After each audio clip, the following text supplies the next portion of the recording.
I want to say a quick and important thank you to our friends at 5th and Broadway for helping us put on tonight's event. So thank you to 5th and Broadway. Give it up for them. So the exterior shell of the museum is being finished right now. And once that's done, we expect to take over the space and begin construction later in the summer and begin installing exhibits. The museum will be home to 5 permanent galleries with more than 25 interactive displays, more than 1,400 artifacts that chronicle the history of American music from the 1600s to the present day. And an important part of this story will be the music of artists who have inspired social justice movements throughout American history. From spirituals used by the Underground Railroad as navigating tools to songs like Mississippi Goddamn and A Change Is Gonna Come during the Civil Rights era, to the modern fights against police brutality in Fight the Power and All Right. Music has been essential to the Black experience. Black athletes, too, have experienced these same struggles and triumphs. Pioneers like Jackie Robinson, Bill Russell, and John Carlos have made brave stands against injustices, and now a new wave of activists are using their platforms to educate and shine a light on issues like racism and criminal justice reform. These 2 pillars of American culture, let's give it up for racism and fighting racism and criminal justice reform. I heard somebody over there helping me out. These 2 pillars of American culture, music and sports, will always be linked, which brings us to why we are here tonight. The draft is a huge moment for Nashville to make a statement on a national stage. It speaks to the importance of this city, and in turn, it speaks to the importance of our project at the National Museum of African American Music. It has also provided us with an opportune moment to host a discussion and a celebration of the intersection of music, athletes, and activism. And with that in mind, I'd like to introduce the folks who will be leading our conversation tonight, the panelists and the moderator for tonight's panel. Malcolm Jenkins is a 2-time Super Bowl champion, 3-time Pro Bowl safety with the Philadelphia Eagles. Give it up for Malcolm. He is co-founder of the Players Coalition, a nonprofit organization created to impact racial and social inequality. Welcome, Malcolm Jenkins. Derrick Morgan is a 9-year veteran linebacker with the NFL, most recently with the Tennessee Titans. Derrick, I see you got some fans out here, brother. Catherine Brewton is vice president at BMI, one of the music industry's most prominent Black female executives, and she is also a member of NMAAM's National Advisory Board. Give it up for Catherine Brewton. And finally, Dr. Dina Bennett, a noted ethnomusicologist and NMAAM's senior curator. Give it up for Dr. Bennett. And then, of course, our moderator for tonight is Michael Eric Dyson. Give it up for Michael. Dr. Dyson is a Georgetown University professor, activist, media personality, and renowned author. Give it up for Dr. Michael Eric Dyson. Thank you all for being here, and I hope you enjoy your time with us tonight. Take it away. Thank you so much, Brother Hicks, and to all of you here, welcome to Cashville, Tennessee, where the living is easy and the burden is light. And you got everybody up in here from country music. I'm a big country music fan, right? All my exes live in Texas, that's why I live in Tennessee, right? Great lyrics. How about Lee Greenwood? When a woman cheated on him, she had a ring on her finger, but time on her hands. And my absolute favorite, if I would have killed you when I met you, I've been out of jail by now. Those country poets. But we're here tonight to talk about the intersection between sports and music, and to think creatively and critically about the way in which both black musicians in particular and black athletes in particular have participated in a broader movement for social justice in America. So when social justice is the theme, it organizes our reflections about what these figures have been in our community who have done the greatest amount of work. And very briefly, when we think about it, especially starting with with music, those black musicians who were able to enter into segregated spaces were ambassadors for an awareness of African American culture that many of the people who were listening to them were unaware of. So that when Louis Armstrong or Duke Ellington playing their music, or Ray Charles or Sam Cooke went into these places, or Ella Fitzgerald or Sarah Vaughan or Nina Simone, they were ambassadors for a black consciousness that was often nullified, that was often muffled, that was often marginalized, that was often unheard by the dominant society. And yet they represented our interests. Ray Charles said, I'm not going to play to a segregated crowd at a certain level, right? Sam Cooke, the same thing. So they were critical in not only purveying the musical sensibilities that were deeply entrenched in American culture for black people, they were also defending us in a serious way. And then when you look at the roll call of jazz musicians, make it real compared to what? Or think about Marvin Gaye with R&B. After all of that sex symbol era that he occupied in the 1960s, in 71, 72, he drops What's Going On, Rockets, Moonshot, Spend It on the Have-Not, Make Me Want to Holler, Throw Up Both My Hands. So he's then talking about Mercy, Mercy Me, the ecology. He's speaking about the war in Vietnam.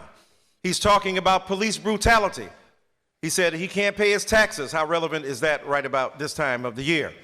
So when we think about figures like that, we think about people who have used their platforms to articulate a vision of American society that somehow contradicts the ideals, the norms, the standards that the dominant society may have encouraged, and black people had a responsibility to challenge. We can trace it from Mr. Gay on down to Beyonce with Homecoming. All right, we had B fans up in here, that's great. This is great. To the left, but maybe to the right. So when you think about a Beyonce begins her career arc with Destiny's Child, a girl group, but then she transforms and evolves. And then she becomes a deeply aware, conscientious citizen, along with her sister, Solange, and together they're a dynamic 1-2 team. And you throw Jay-Z in, wow, you know, you got something powerful, right? So people think Jay-Z is talking about money and cash, and he is, right? But he's also talking about God forgive me for my brash delivery, but I remember vividly what these streets did to me. Imagine me allowing you to nitpick at me, portray me like a pick-a-knee, right? Or Nas, 25 years of Illmatic. It's only right that I was born to use mics, and the stuff that I write is even tougher than dice. I'm taking rapping to a new plateau through rap slow. My rhyming is a vitamin, hell, without a capsule. Let me find out. Right. So the point is that we've got a tremendous history there. But in athletes, and then let me get to this panel, you got a tremendous panel. When athletics, think about the fact that when Joe Louis, anybody ever heard of Joe Louis? Great American champion, was fighting. He was fighting for several things simultaneously. First of all, as a black man in America, using his pugilistic expertise to best white men in the ring was a substitute argument for black democracy, for black men, for black women, fighting against a white supremacist society that refused to acknowledge our humanity. Number two, he was fighting for America too, because he was fighting against Nazism, against fascism. When he fought Max Schmeling and put him on the ground, he's not only a man in America, right, fighting a man who was German, he's also fighting against a way of life. Now here's the irony. Joe Louis is standing up for a society that refuses to stand up for him, all right? Then we take it from Joe Louis, Jackie Robinson, you know the story, recently celebrating Jackie Robinson's entry into baseball. He wasn't the best baseball player, he was extraordinary. He was the best baseball player for the reason that they needed a ball player then. Can you take white people saying crazy stuff about you, not go ham on them, stand tall, and still represent. But right behind him, Don Newcomb. Right behind him, Roy Campanella. A few years after the great Willie Mays, Satchel Paige along with them. So the point is that those athletes, and then we think about Althea Gibson, both tennis and golf. Wilma Rudolph, right? Local roots right here. And then you come down to athletes, Jim Brown, right? Who had a social conscience, who was concerned about the broader society. Lou Alcindor, then became Kareem Abdul-Jabbar. The great Muhammad Ali, who articulated the visions, the values, and the virtues of our society. On down to young men we have here today. The great Malcolm Jenkins, sitting right next to me, an extraordinarily important figure in the development of athletic consciousness. And Brother Morgan, engaged as well as a socially aware young man, leveraging his platform to the benefit of his people. So both athletes and entertainers have done this. And let me end by saying this. It's easier, however, for a black athlete to build a house for Habitat for Humanity than it is to challenge white supremacy and police brutality, right? The shift has been, as long as it's social,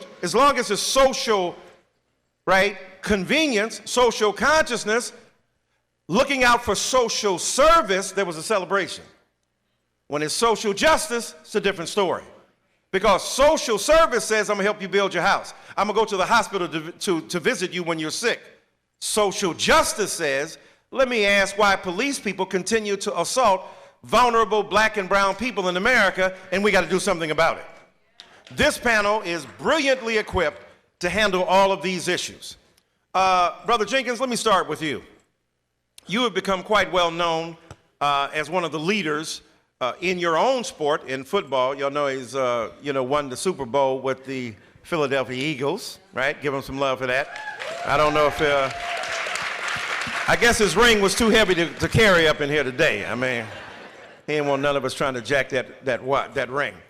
But you have been certainly on the forefront of athletes in your generation and also in your particular sport who are concerned about broader issues than your own play, than your own pay, than your own team. Tell us what motivates you as a socially active athlete and why it's important that a figure with your platform do what you're doing.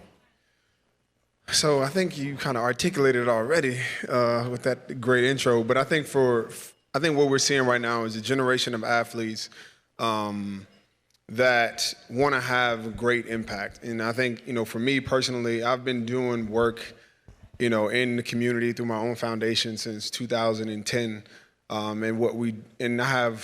We service children in at-risk communities in 4 different states around the country. We are able to touch thousands of kids. But one thing I always notice is that while we're doing that, while we're doing the service part of it, those kids who leave our programs go right back to the same situations that they're in. They go home to, back to these neighborhoods that are producing the damage and trauma that they are already receiving. And so it's like, well, how do you change their environments? And as we kind of learn more and more about what's going on, you start to pay more attention to the systems in place that create that. And like you said, there's no friction or pushback when you want to create a Band-Aid for the problem, but when you actually want to address the problem, the systemic issues, and push back on all of the people who are in control of these systems, that's where kind of that blowback goes. But I think you have a generation of athletes that understands the leverage that we have. Especially our sport is at an all-time high when it comes to popularity, when it comes to just the visibility of our sport and how we as individuals are marketed. And I think while we could easily use that for our own benefit, it also turns, it's something that we can use to actually effectuate change. So these same policymakers know that when we show up and we want to ask them about this bill that is going to recreate the war on drugs, we come with cameras, we come with pressure, and people don't like bad press. And so we're able to take those same voices that we hear in the corners of our communities, in the corners of our neighborhoods, we're able to take those same voices and bring them directly to those who have the power to make change, because we have that access, because of our celebrity.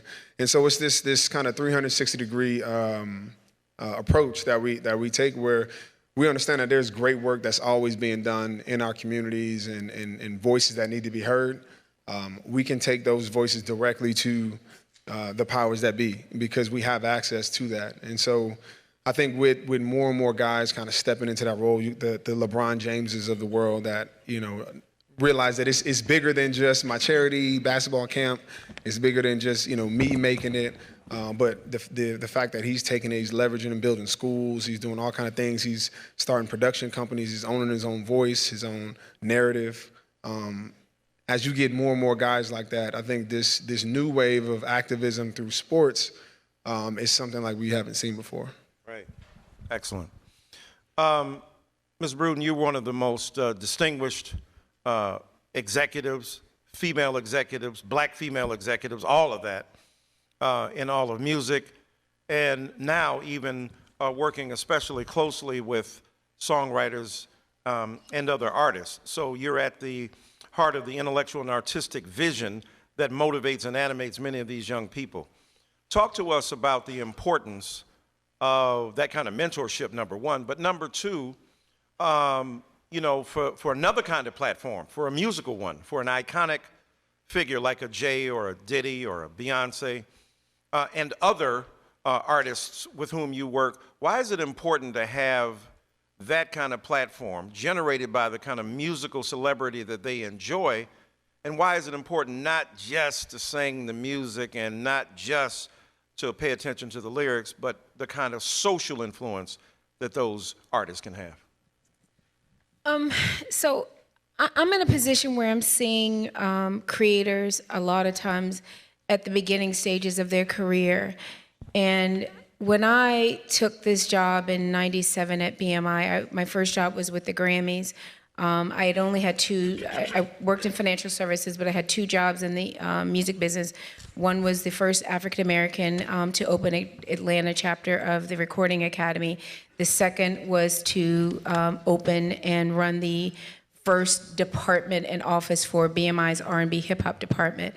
So there was a great responsibility out the gate, but foundationally, I knew that God knew he could trust me with the platform first and foremost, but that I had to use my voice when those kids coming through the doors. And I remember the first client I took on was Cash Money, and I didn't grow up, I'm a church kid, my mom was a pastor, so I didn't grow up really listening to hip hop. That was considered the devil's music, so I laugh about it now. But she was a holy woman who felt like, what you put in your spirit is gonna curse you. I was like, oh, I can't listen to that. And then I'd go to my friend's house and I'd be listening. But I knew that, I had to use my voice to make sure that I knew, they knew the truth about ownership, meaning, you write this song, but compositions are like a residual income. It's like an annuity. If you write this music and this music becomes a public platform, then you get paid. So it wasn't enough that they were in the hood in New Orleans, going back to Cash Money. They were making hundreds of thousands of dollars. And I remember, going there, and my first initiative was affiliate all of them. And first person I met was Baby. And for those of you who are from New Orleans, the dialect is really different. So I would catch about every 4 or 5 words and put it together what he was saying. And so I remember him picking me up in those cars that were kind of the lowriders, and I'm going to move quickly, but he knew then that there was something special about what they were doing. And whether you agree with the content or not, they, with Master P, defined an era of music, but they also knew that their voice would change the perception of hip hop, even though New York was really what was considered like the culture. There was these things happening in the South that really moved, this backwoods sound to mainstream. So I wanted very much to be a part of saying to these guys, you have a responsibility. It's not enough that you're bringing yourself and your family out of the hood, but you need to make sure that the content that you're curating doesn't speak to the death and destruction of a community.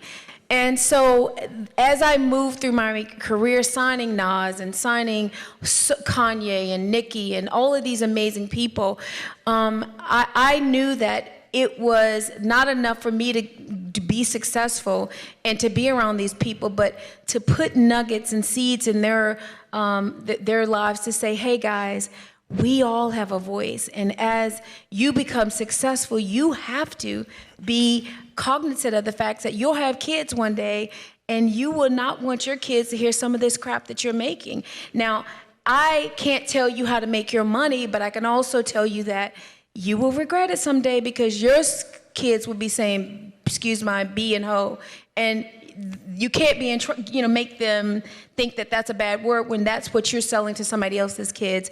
So it's a bigger problem, but I think as everybody will probably share, we all have our role, whatever that looks like in your neighborhood, public figure, celebrity or not. Make sure you just make it make sense for whatever it is that you do. Beautiful, beautiful. Brother Morgan, you have recently received an MBA. You're serious about business, especially in the tech world, those platforms in the digital arena that allow young people to see the innovations. And both athletics and entertainment have been vastly changed by technology. I mean, being able to sit on the front row as if you're sitting on the court to see what's going on with virtual reality, or to see the wraparound cameras in your sport. Technology has been extraordinary, or to look at the amount of breathing that's going on and keeping up with the athlete and so on. But also, leveraging that technology for the benefit of these communities that don't often receive it. So you've done that, and you've been concerned with medical cannabis and marijuana. Do we have samples that you're giving out today? Backstage. I'm just saying, bruh. You know what I'm saying? I mean, the reason I signed on is because I thought in my swag bag, I got 5 on it. But anyway, so let's put those two together. Don't smoke weed while you're doing technology. It could right, or it could enhance it. Tell us about young people, social justice, and why technology is a form of social justice too, when you democratize the digital arena that's been overtaken, right? Right. And why medical marijuana or cannabis is especially important. Black people getting thrown in jail for how many years? And then when the cannabis industry comes up, hardly a black person in the spot. So talk to us about that as well. So I'll start back probably 5 years ago. When you get into the NFL, you kind of drink the Kool-Aid, so to speak. You're allured by the success, the money, and all that comes with it. And I kind of woke up one day, I was playing Call of Duty, and my wife walked in the room, and she was like, why don't you just pick up a book or something? And I was like, I'm good, it's off season. But she kind of like planted that seed. I'm like, man, I gotta start educating myself on how I could be more than just an athlete. Right. And so through that process, you mentioned I went back, got my MBA. I started investing in myself outside of just being that football player. You see what I'm saying? Right. And so through that process, I was doing the same things, the football camps and the traditional philanthropy but backpack drives. I'm like, man, like Malcolm said, this is just a Band-Aid. We're not really looking or paying attention to the systemic issues. And so that kind of started me on a journey of like, how can I be very intentional about my platform? Because you can't play in the league forever. It's only a finite amount of time. And so how do I, not wake up 10 years from now and have any regrets? And so you hear all in the news, recently about all these, companies like Facebook and Spotify, like they're raising millions and sometimes billions of dollars. And it's like, man, are we having our equal share in this? And the answer was no. And when growing up in Coatesville, Pennsylvania, being preached from age 8, 9 years old, was my way out was athletics. And when 2 Chainz dropped his album, Rapper Go to the League, like that's a lot of truth behind that, because we don't see what our options are. So we're faced with this dilemma of putting everything into athletics when less than 1% of the population makes it to the professional sports. And so that kind of started me on the journey of like, okay, this technology thing is big. How can we start to introduce STEM and STEAM to, in an educational format to the youth? And so that started the process of, we took 100 kids from HBCUs to South by Southwest for the technology portion, just so they can be in a room like this with decision makers who have an influence, who could, maybe grant them a career opportunity. And so I think when you look at a lot of problems that plague our communities, the root cause of it is lack of quality education. We just don't have options. And so that was, me being intentional about, man, what can I do? What role can I play, in my arena? And you talk about medical cannabis, and that was more of a selfish thing. Not that I smoke, right. But you just applied it to yeah. Just applied it to your knees, rub it on. Right. It was an ointment. Yes. But mainly looking at the CTE, issue within the NFL and not being told what my options were, right? And so looking at cannabis and looking at what role that could play in helping to prevent or be proactive about my own health. And then you mentioned all the black and brown people serving time in jail for what, candidly, what white people are making billions of dollars off of. So it's like, man, it transformed into being an advocate for that as well. But, it's been a continuous journey. Yes, sir. We feel you. You got real high with us on that, and that's a beautiful thing. Yes. Dr. Bennett, as the senior curator of this wonderful new museum of African American music, first of all, just the possibility of institutionalizing, right, the musical contributions of black people is a pretty phenomenal thing. Because when you think about, as Ralph Ellison, the great writer, said, what would America be without the Negro? What would America be without black folk? What would America be without 2 Chainz? Just think about it, right? And he got about 4 chains on. It's a paradox, right? But what would America be without the great artists, entertainers, writers, athletes who have made this work, educators, right? So to have you as an educator with a PhD in ethnomusicology, that's a mouthful. So just help them understand what that is. But tell us why, as a curator and an archivist of the extraordinary accomplishments of black music, why black music has been so central to the definition of who we are as a people. I was kidding with Brother Malcolm earlier when they were playing some Earth, Wind, and Fire. I was like, you don't know nothing about this. You want my love, and you can't deny it. You know it's true, but you tried. Yes. Come on, y'all. We go on to here. Then I asked him, I said, what year were you born? He said, 87. I said, oh, hell. The hell? Ain't that against the law? What was it? When were you born, Morgan? 89. Oh, my. We're old souls. Yeah, 1989, another number. Listen to the funky drummer, right? Anyway, so tell us why black music is so important to the heartbeat of this nation, and also for articulating the social justice agenda of black people through the ages.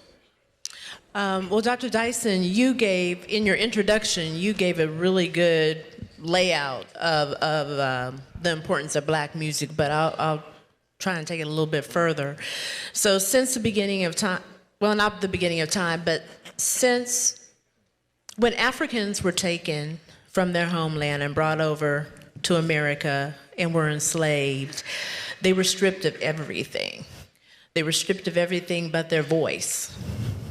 And so they used their voice. That's all they had to protest their situation, the system of oppression.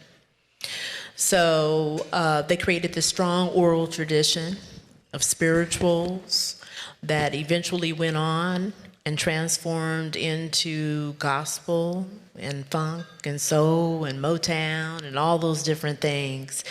And so music has been the one thing where we could express our feelings, our disappointments, our joys.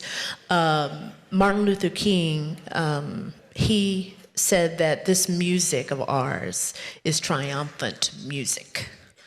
It's music that we will celebrate, and we will also use to inform Nashville and the world about the significance of African American music and its contributions.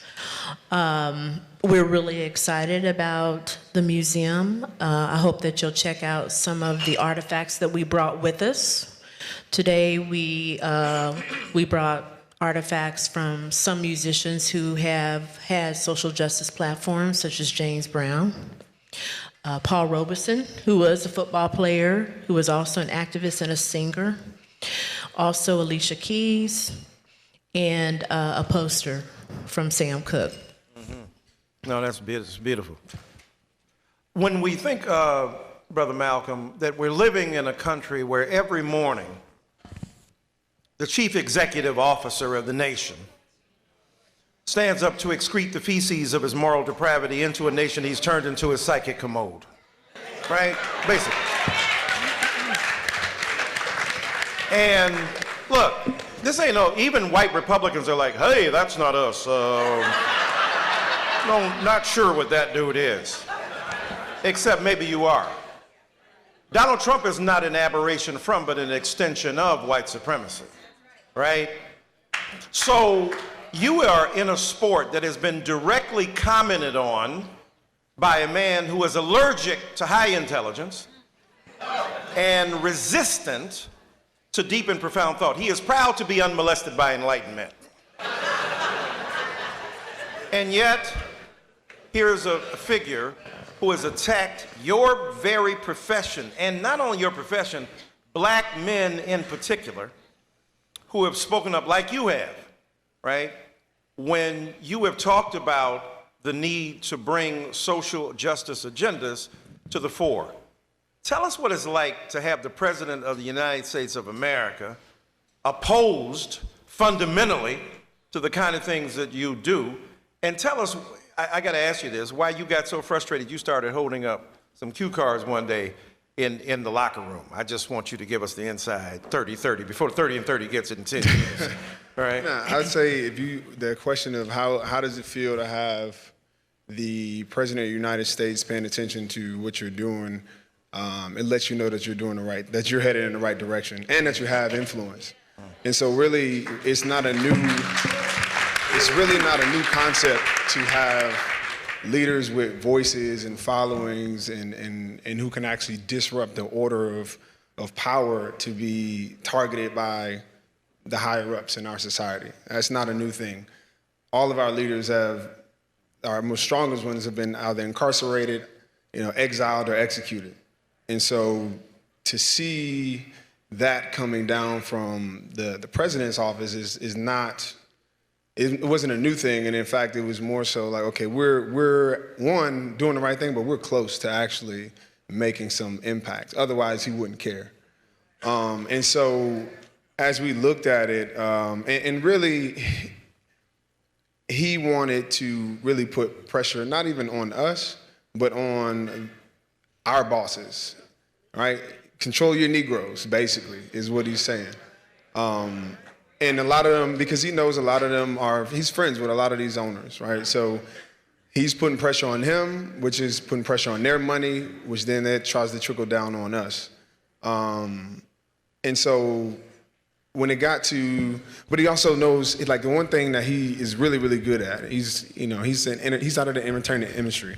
He's on Twitter. He knows how to control a narrative, right? And that's one of the issues that I think us as athletes have struggled with and have gotten better as we've learned. It's like, how do you control your voice and your narrative? And one of the things that was constantly being asked of us, because we're always dealing with sports media and the ESPNs and the NFL networks, it's always, the questions were, what do you think about what Trump says? What do you think about the fans? What do you think about the anthem and the protests and all these different things? And it's like, no, I'm not talking about any of that. I'm done talking about whether you think this is right or wrong or my stance is right or wrong. Let's talk about why I'm doing it. Because we've been saying this for at that point, it was 2 years. We're like, hey, we're talking about police brutality. We're talking about the criminal justice system. We're talking about racism, institutional racism. Why aren't you asking me about that? And so what we did was we just said, okay, I'm just gonna write out what I want you to write. Because if I don't talk, you can't misquote me. And if you take pictures of me, then the message gets out. And so that's where the cue cards came, where we just talked about how many black and brown children are being treated like adults in our juvenile justice system. We talked about how Colin Kaepernick, while being demonized, is giving up $1 million of his own money and being blackballed out of the league. We talked about the incarceration rates and all of the racial disparities and how much money is being made off of black and brown bodies in our criminal justice system. And those are now the images that go viral and that are circulated. And instead of spending time talking about what's right or what's wrong, the anthem, or talking about Trump, we actually get that message out. So that's something that we've been, trying to fight is figuring out creative ways to control your own narrative, to make sure that they don't drown you out with these arguments that are really not the point. Mm-hmm. Great point. Ms. Brewton. Malcolm. Oh, yes. Can you talk a little bit about the artifacts you brought with you today? Yeah, so I think it's right over there, is the actual card that I was holding, the You Aren't Listening card, and then the pair of cleats that I wore this year that had all the cards kind of draw out on them. Yeah, so. You donate them to the museum, or you just let them see them? We ain't worked that out yet. Oh, yeah. Because you told me I could have those back at the crib, man. I don't know what you acting all new and everything. No, that's important. Ms. Brewton, it is ironic that young people, right, 87, 89, yourself, Dr. Bennett, all you youngsters up here. But what's interesting is that we expect 18, 19, 20, 21-year-olds in terms of your field of entertainment, right? We know athletes usually are a bit older, a bit more seasoned, although right on the heels of, say, hip-hop artists and the like. And it is ironic that they are asked to hold to account an entire culture when they're kids growing up, right? So how do you square? I used to tell people they didn't ask Luther Vandross to be socially conscientious. Right? But Luther didn't have social media. He didn't have social media, but he had a microphone. Mm-hmm. And I'm saying in the day and age when which, say, Marvin Gaye did his thing, and then after Marvin Gaye, when you think about socially aware artists in the 90s, right? Then you get Neil Soul, you're talking about Jill Scott, and the like. What's interesting, though, they held these young people to account even before social media because they had a platform that allowed them to be global. Correct. So I'm asking, it is interesting to me that young people who are just learning and just putting their toes into the water, so to speak, are being asked to be held accountable in ways that other artists didn't develop until they were 30, 40 years old. They got more mature. Tell us about the responsibility to carry such weight for these young artists and how we can assist them. Again, my analogy's always been, in the era of social media where everything is instant. Right. You're reacting when you hear it, you move when you feel something and you got something to say. There's no reset. When you're amongst a group of people, we can talk before social media and it's their interpretation, but once it goes into print, it lives forever. So talking about the youngest, but I want to go back to Trump. What would happen if the masses ignored this man? We give him a platform because as soon as this dummy speaks, the world listens. And so at some point, we have to silence him by not giving credence to crap. So back to the prevailing voices of young people, you look at the T.I.s of the world and the Killer Mikes who I feel like have been by necessity pushed to speak for a culture. And then you go back to Beyonce and Sean, I should say, who in their early careers didn't take the stands that they're taking now.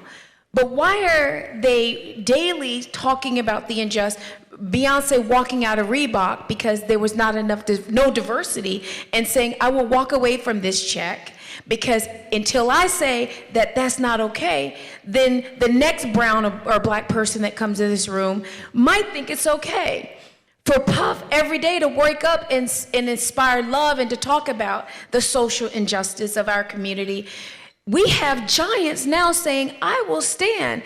So the 18 and 19-year-olds are seeing a different narrative. It's not okay for corporations to say, I'm going to put one black person in leadership, so y'all shut up. There is diversity. Or to put them in the data, in data entry or in the mailroom to help your numbers, but in reality, they're not sitting at the boardroom making decisions about pay raises and insurance and all the things that really matter to us as a community. So we, in our respective roles, have to be a voice that don't allow corporate America to play the numbers games on us. And how do we do that?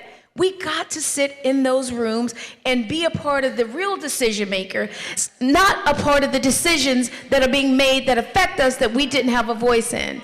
So it's changing because we are changing the narrative. We are saying it's not okay. We are saying I will walk away from a paycheck before I sit in another meeting and let you talk about diversity, but when I see the diversity or the lack thereof, I'm supposed to play along. There's no more playing along for me. I said it.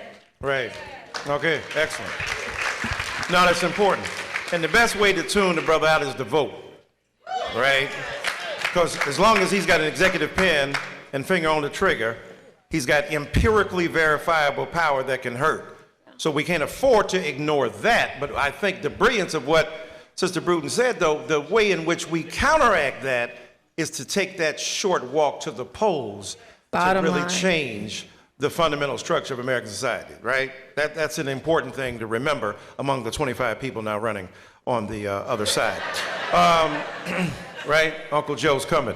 So one more thing I will say, and in an environment where everything seems so racially divided, I believe that except black and white and brown and yellow people join arms, and in this fight for justice for all people, we are one America. It's no two countries. You could go live somewhere else. I love my country. But until we all stand up and say, enough is enough, we will be fighting a fight that was fought in the 60s in the 21st century. That's not okay. Right. So, I'm done. Right. No. All right, 60s, the 1860s, right? I mean, the new book on Frederick Douglass, I would ask you to read that book, which brilliantly taps into the very thing you're talking about, except it takes it back to a man who was a runaway slave, fugitive, right, who became the most eloquent figure in the history of the 19th century, right? I know we got to go, all right? So read that to understand the very point that Ms. Brewton is making. Very quickly, I know we got to go here in another hour. Yeah. Okay, I'm sorry. All right, we got 2 minutes, all right. So okay. Take my time? You paying the bills too? You okay, all right. If you paying the bills, I'm gonna take my time. We're gonna take up an offering. That's all right. Oh, if you're gonna take up an offering, the Lord told me. All right, so he's good to know. Brother Morgan, given the fact that athletes are making arguments, as Brother Jenkins talked about, that are much more sophisticated. It ain't just about stop killing us, though that's extremely important, right? But it's also talking about what laws will reinforce our inequity, what social structures will make us more vulnerable. And God bless your wife. Read a book. I'm a professor. Love that woman, right? Me too. Because you too. Well, I'm glad you do, right? Don't want no lemonade up in here. So, but what's important though, what you said is extremely important, is how it is so necessary to use this brain, right? Everybody up here, all of you very smart people, but sometimes we don't make the life of the mind sexy. That's been my job. I want to make sure that young people see you can be dope and fresh and insightful and use some big words and be sexy with it and then cut down power, make people bleed, and then go home and administer help for them as well. So So you're using, right, talk to us about the importance of athletes. I know we got to go, but knowing the nuts and bolts, not just stop doing this, the laws that are important, stand your ground, what happens to criminal justice reform, how you have to know the nuts and bolts of that to really make a difference. And being inside that room, as Ms. Brewton said and Brother Jenkins said, being inside that room is important too, to leverage what all people have fought for. Talk to us a bit about that. Knowledge is power. It boils down to understanding the systemic things that have been intentionally put in place over hundreds of years, right? And so I think the more and more that an athlete, it's almost a catch-22, because it's like, if I put all my eggs into this basket and I make it to the league, good, the rest is history. But if you don't, you haven't been really educating yourself. Like, I mean, just keep it real. Like, a lot of people go to college and D1, they just take classes to stay eligible. They're not really into law and politics and all those things. And so when you get out of that space of just the athletic world, you're kind of, uneducated. And so I think the more that we can be intentional, like how Malcolm's, leveraging his platform to affect change on the political scale, I think the more that we can lend our voices to that, the better. And a lot of it boils down to economics. How can we, create not just jobs, but quality jobs? And so it's a lot of different things. It's a lot of different ways to approach the problem. And the more educated you are on those problems, the better outcomes. Okay. Thank you so much. So when we think about the long journey of black people, and you mentioned Martin Luther King Jr., what he understood is that what's good for black people is good for the nation. Right, very quickly. Remember, 1963 and 64, 65, when they were arguing over the voting rights, but especially before that, the Civil Rights Law, the Civil Rights Act. Some smart Southern senators said, I tell you what, this is how we're going to sink it. We're going to put women in, and we know they'll vote against women and gender equality, and that'll sink the black stuff too. Not only did the black stuff pass, but the women's stuff pass. So what's literally good for African American people in this country, Title IX and others, grow out of a Civil Rights Act that enables us to do well. How can we get to the point? Mr. Brewton said something that's extremely important, that many white people don't see themselves implicated here because they don't think they have a race. Like men don't think they have gender. When we say gender, we're talking about men too. Men possess a gender too, right? But white people have a race too. But whiteness has been rendered invisible because it's been rendered neutral because it's been seen as universal. So when white people say, can't you all stop talking about race and stop talking about that, even as we're in Nashville, how many more reenactments of the Civil War are we gonna get, all right? So what's interesting, even though you want us to get rid of history, you're stuck in it like a bayonet right there, right? And last time I checked, we said we're not into participation trophies.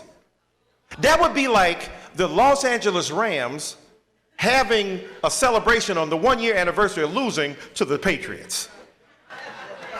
Y'all just listen to that later. So I'm saying all that to say that what's good for us has been good for this nation. And many white brothers and sisters, among many others. We got Latinx, Asian, Pacific Rim. We got the indigenous people, right? Together. If what's good for us has been good for this nation, tell us how music in particular has communicated that. Nina Simone, right? H. Mitchell Hicks mentioned Mississippi, goddamn. The incredible intelligence that's concentrated there, but the culture as well. Just give us a sense of that as we end up here. Okay, a sense of how what's good for us is good for the nation, and how black music has helped us entertain people, but also emancipate them at the same time. Okay, all right. Well, let's go back to the Fifth Jubilee Singers since we're in Nashville. Okay. Yes. First of all, inside the museum, we're going to have a changing gallery, and it's going to rotate exhibits. So our first rotating exhibit will be the Fifth Jubilee Singers. You were talking earlier about how we've been able to go into spaces that were normally segregated. Right. And the Fifth Jubilee Singers, they were touring around and singing spirituals, the songs of their ancestors, in these separate, segregated spaces. And so they created an awareness among whites of the African American experience. Even the Black Panther Party, they had the lumping. the Lumpen. They were a quartet of gentlemen who were Black Panthers, but they also used popular music and politicized them to create messages of racial justice. Right. You have the Staple Singers. Mm-hmm. The Staple Singers are famous for message songs. They talked about what was happening back in the 60s and 70s. And you also had Janelle Monáe. Mm-hmm. Janelle Monáe, she has taken a lot of social justice causes onto her own platform and has made them aware. Musicians have a unique platform, as do athletes, but the platform is there for them and they reach the masses. Mm-hmm. And so many of them seize upon it. Right. Music is universal. Mm-hmm. We can all relate to music. Mm-hmm. So that's what we hope to celebrate in the museum. All right. And just the fact where we're located on 5th and Broadway is pretty revolutionary. Mm-hmm. Yeah. All right. Well, we're going to wrap it up. I'm just giving a brief after comment here. Think about it. In enslavement, when Black people's backs were against the wall, literally dehumanized, right, they sang Negro spirituals. But the Negro spirituals were also communicating to each other about political realities. Green trees are bending, they got long to stay here. Sounds good. Right. Masters being entertained, but Black folk are saying green trees are bending, they ain't got long to stay. Harriet Tubman coming through here in spring. Get your stuff together. The quilts that we made with the coded sign. messages. Coded messages, yes. Signifying coded messages, right? That the master could hear as entertainment, but that enslaved people heard as emancipation. Yes. Yes. The quilts that were put out there with the arrows and so on and so forth. Everybody looking at, isn't that beautiful? We saying turn left at the Johnson Plantation, haul your ass up out of here. Thank you. That's how we go, right? So the coded messages that Dr. Bennett is talking about are still there today. Right? So if we listen to a guy like a Jay-Z, back when, the police was Al-Qaeda to Black men. So when we begin to think about, or like Mos Def, Yasin Bey, you can laugh and criticize Michael Jackson if you want to. Woody Allen molested and married his stepdaughter. Same press kicking dirt on Michael's name, show Woody and Soon at the playoff game, holding hands, right? So when you think about the multiple messages, even the great philosopher Christopher Wallace, back in the days, our parents used to take care of us. Look at them now. They're even scared of us, calling the state for help because they can't maintain damn things done change.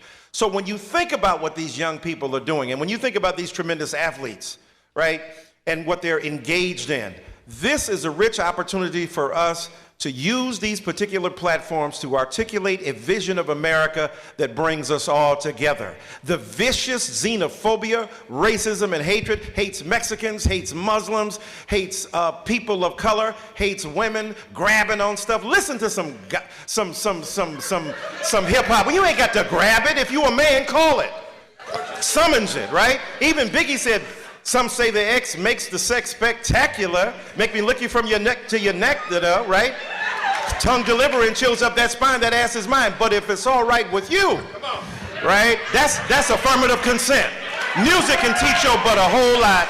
We're glad y'all came out. Give it up for Dr. Dina Bennett, Derrick Morgan, Catherine Brewton, Malcolm Jenkins.